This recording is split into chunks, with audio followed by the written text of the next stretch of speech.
Football is where we're kicking off. The date of the Jamaica Football Federation elections could be known Wednesday following the board's emergency meeting.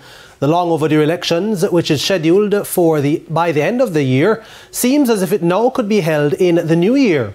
A source told TVJ Sports that the date being looked at is Sunday, January 14, 2024. President Michael Ricketts has completed his 4 years in office after being elected on September 15, 2019. He is again running for office and could face a challenge from his Vice President Raymond Anderson, who is gaining traction among the delegates. There is a 60-day notice period required by the Constitution before the election, with the first 15 of those days to be used for nomination of candidates. Following the board meeting, there will be an emergency AGM set for this Sunday.